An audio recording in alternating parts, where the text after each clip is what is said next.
Yo, what's up guys? Welcome back to my channel. Jadi di video kali ini gue mau nge-review film horor tema exorcism berjudul The Possession. Film true story ini dirilis tahun 2012 dan disutradari oleh Bornedal, menceritakan tentang seorang gadis kecil yang dirasuki roh jahat setelah membuka kotak kayu misterius yang dibeli di bazar. Oke, sebelum gue mulai sinopsisnya, gue kenalin dulu karakternya. Di sini ada Clyde yang punya dua anak cewek, Hannah and Emily si bungsu. Dua anak itu adalah buah dari pernikahannya bersama Stephanie yang sudah bercerai sehingga mereka harus bagi waktu mengasuh anak-anaknya.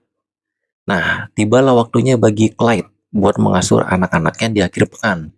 Berawal dari Emily yang menemukan kotak kayu misterius yang dijual di bazar barang-barang bekas di dekat area perumahannya, Emily langsung terpikat guys melihat ukiran kotak kayu itu dan langsung merengek minta dibelikan ayahnya. Sesampainya di rumah, Clyde membantu Emily membuka kotak kayu tersebut guys. Tapi anehnya kotak itu nggak punya engsel pintu, yang artinya kotak itu memang nggak boleh dibuka dari luar. Malam harinya kotak itu justru terbuka sendiri guys. Emily yang udah penasaran banget akhirnya melihat-lihat isi kotak itu dan ternyata dalamnya nggak menarik guys, cuman ada cincin sama pernak-pernik aneh lainnya. Gua rasa itu semacam benda voodoo kayaknya deh. Pokoknya isinya bukan pernak-pernik mainan buat anak kecil gitu guys. Nah, sejak buka kotak itulah guys terjadi perubahan sikap dari Emily. Semakin hari tingkah lakunya semakin aneh guys dan menyeramkan. Bahkan Emily suka menyakiti orang lain di sekitarnya tanpa dia sadari.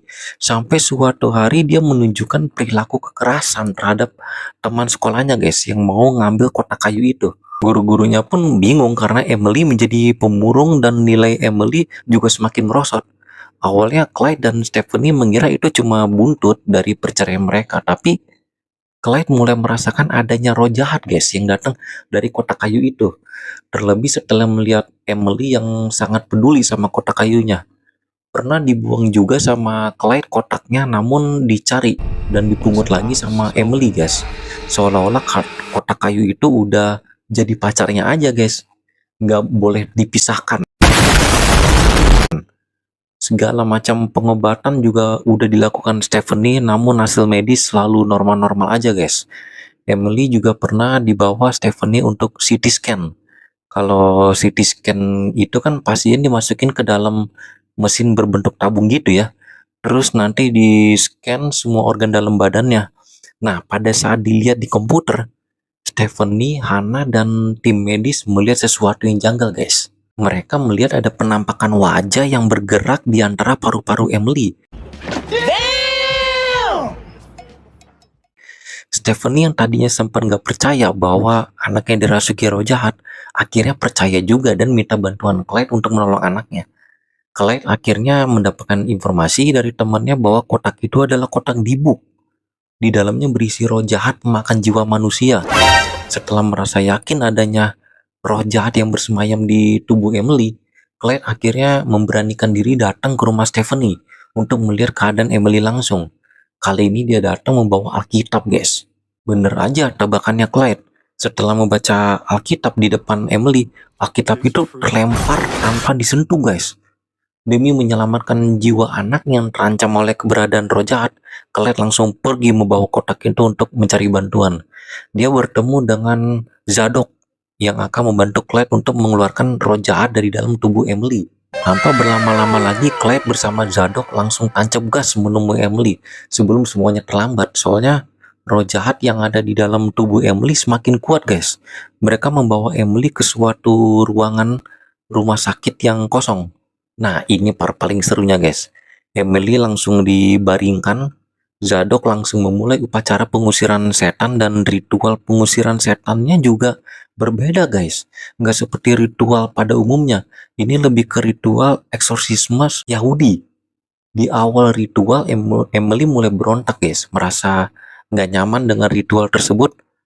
Bahkan Zadok pun langsung dicekik. Clyde dan yang lainnya juga nggak mampu menahan amukan Emily, sampai akhirnya Emily bertransformasi menjadi iblis guys. Ya mereka semua cuma bisa melongok melihat Emily yang semakin kuat. Akhirnya Emily pun kabur meninggalkan ritual yang belum selesai.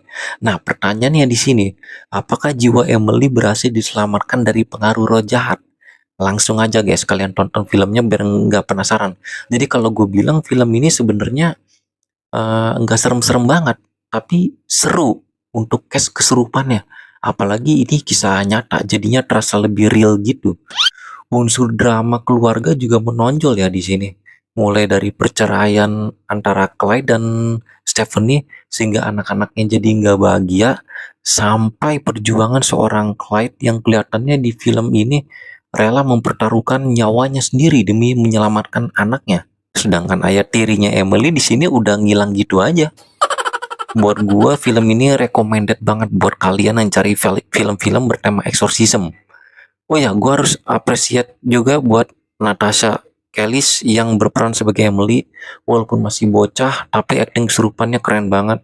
Dia bisa loh menampilkan Emily yang tadinya happy, ceria, perlahan-lahan bertransformasi menjadi sosok Emily yang angker banget guys. Luar biasa. Oke, sampai di sini dulu review filmnya. Jangan lupa subscribe buat yang belum dan like videonya kalau kalian suka. See you guys.